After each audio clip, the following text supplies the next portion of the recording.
Vamos começar com MRV. Tô compartilhando a tela, a Sandra também tem aqui a matéria pra gente dividir com você que nos acompanha. Matéria que saiu no portal Exame.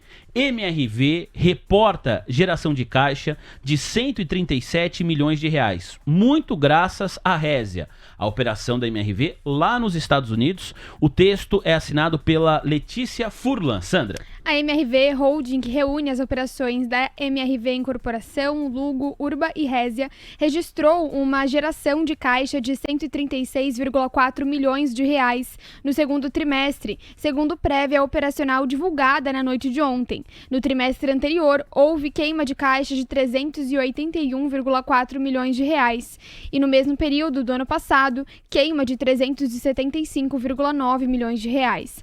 Para analistas da XP Investimentos, os dados operacionais foram ligeiramente positivos. Isso se deve pela melhoria no fluxo de caixa livre, impulsionada pelo melhor desempenho da Résia graças à venda de ativos e à redução do capex de desenvolvimento. Obrigado, Sandra. Olha só como que é o gráfico de MRV no dia de hoje. Profit Pro, Nelógica, gráfico de 5 minutos na sua tela. Você que está conectado aqui junto com a gente, investidor e investidora. Dá para colocar aí, Leozinho, a minha tela? O Profit Pro da Nelógica? Olha isso, MRV começou o dia despencando. Eu falei, a queda foi na casa de 7%. E agora o papel tenta se recuperar, na verdade se recupera parte das perdas. A queda de MRV agora é de 3,80%. É para tudo isso? Os dados são ruins? Paola, qual que é a sua avaliação sobre MRV? Pois é, Vini, a gente precisa olhar esses números com bastante cuidado, porque quando a gente olha os dados operacionais, né, a gente vê ali lançamentos crescendo mais de 50% ano contra ano, então uma operação que vem acelerando.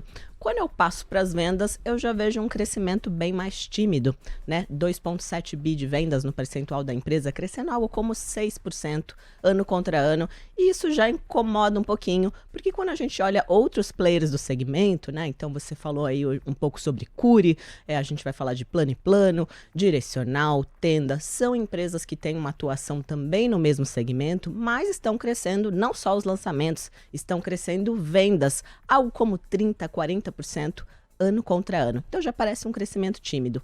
Mas o que realmente pegou aqui, Vini, foi a geração de caixa.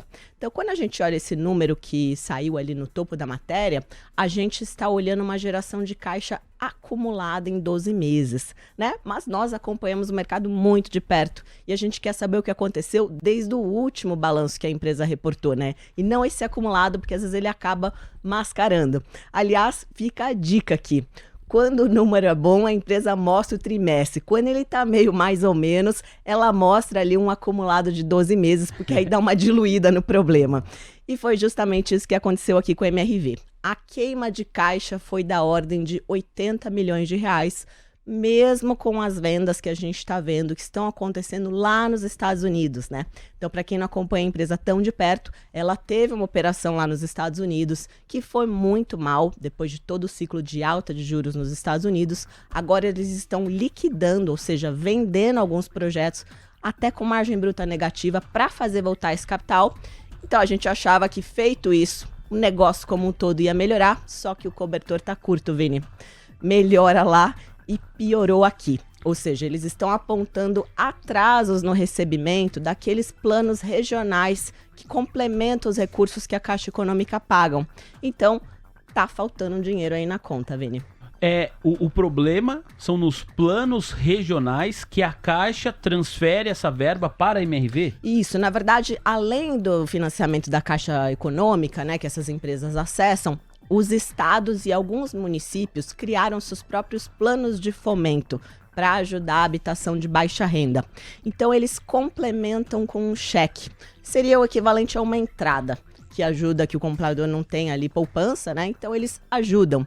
Só que esses programas, cada um tem as suas próprias regras e às vezes tem um pouquinho mais de burocracia. Então, é algo que vai acontecer, mas às vezes está faltando algum documento ali naquela pastinha, aquele catatal cheio de documentos, e isso está barrigando um pouco esse recebimento.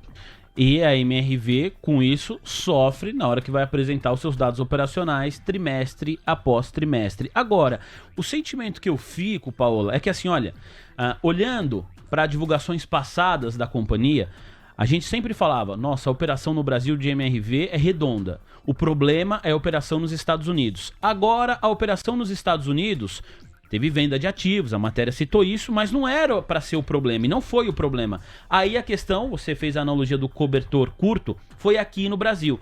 O mercado não começa, né, com tanta... Sempre tem um asterisco no balanço, sempre tem uma questão, olha, é que foi dessa vez, mas na próxima, e essa próxima, esse balanço espetacular, que boa parte do mercado espera da MRV, ele não está vindo, né? Isso não vai tirando um pouco a expectativa do investidor, que tem outras opções, principalmente para quem quer investir no setor de construção civil e mirando a baixa renda, tem outras boas opções que estão performando bem? Isso não tira o brilho da tese de MRV?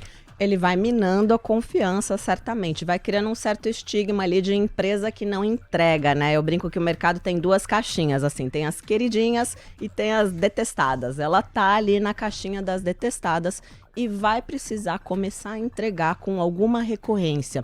Então, a empresa, quando ela tá dentro dessa caixinha do não presta, não adianta ela entregar depois um trimestre. Ela precisa entregar uma sequência de 2, 3 bons trimestres para talvez ela voltar para a caixinha das queridinhas. Então, é uma fase ruim para eles. Agora, já conversei também com outros contribuidores do TC, parceiros aqui da nossa TC News, que concordam. O momento da MRV não é bom. A empresa tem vários desafios, precisa recuperar a confiança do mercado em relação aos seus balanços. No entanto, é uma empresa que tem potencial. O pessoal faz aquela brincadeira, é uma mola, que a coisa não está legal, então é muita pressão. Mas quando a empresa conseguir entregar, e aí você precisa acreditar que a gestão da empresa vai conseguir entregar, é uma família que tem outros negócios que estão performando relativamente bem ou bem. Quando a gestão conseguir entregar, essa mola é uma pressão que aí muda o sentido, ela vai para cima, catapulta. Você acredita nessa possibilidade, pensando no médio prazo, para quem quer se expor ao setor de construção civil, para quem não tem exposição, para quem tem dinheiro no caixa, é uma boa MRV, Paola? Eu acredito, acho uma excelente aposta, inclusive eu tenho ela num dos nossos fundos, na gestora onde eu sou sócia. E para a gente fazer uma continha fácil aqui, Vini, vamos pegar que a maior parte das construtoras que operam baixa renda tem uma margem líquida de pelo menos 15%, 17%, 18%, mas vamos falar que é 15% para a gente fazer conta assim bem fácil aqui. Uma empresa que fatura aí seus 10 bilhões de reais, se ela tiver 15% de margem, ela vai dar 1,5 bi de lucro. Se a gente colocar ali um múltiplo de mais ou menos umas 5 vezes o lucro, que ainda é abaixo do que a gente está vendo ali, por exemplo, na Cury, que é uma das queridinhas, que negocia mais ou menos 7 vezes, vamos dar um desconto, porque ela tem esse histórico aqui que não deixa a gente confiar tanto nela, né? Seria uma empresa que deveria valer aí mais de 7 bi de reais, ou seja, é papel para dobrar. E quando a mudança de percepção acontece, em geral ela é rápida. Aí não adianta, assim, muitas vezes os investidores dizem, eu prefiro perder a primeira pernada. Se você perdeu a primeira pernada, você perdeu ali 2/3 do movimento. Então, tem que às vezes pegar a faca caindo um pouquinho para colher bons resultados, Vini. E aí, o Rui das Neves, que é o nosso telespectador lá do Rio de Janeiro, ele traz 2 comentários aqui, que eu acho que são pertinentes e complementares à nossa transmissão. O primeiro é o seguinte, ele falou, Vini, estou observando a MRV realizando os ativos lá nos Estados Unidos. A companhia, pouco a pouco, vai diminuindo também o seu endividamento. E ele acredita que, com o tempo, a cotação da empresa vai voar. E aí, o segundo comentário dele é, a análise da Paola, diz aqui o Rui das Neves no nosso chat, ela é diferente da análise do Ike, porque o Ike está olhando o curtíssimo prazo. A Paola está olhando os fundamentos. E eu acho que essa é a maravilha do nosso programa, do Almoção de Negócios. É isso que a gente tenta fazer todos os dias, apresentar o olhar técnico, o olhar gráfico, certamente é um outro olhar que um analista técnico teria para esse gráfico de MRV. Uma outra coisa é o olhar fundamentalista, de quem espera ter retorno com a tese em 2, 3, 4, 5 anos. No médio e longo prazo, que é o seu caso, certo, Paola? Você não está com pressa para ter retorno semana que vem de MRV? Não estou com pressa. O horizonte de investimentos que eu trabalho ali é de 3, 5, 10 anos.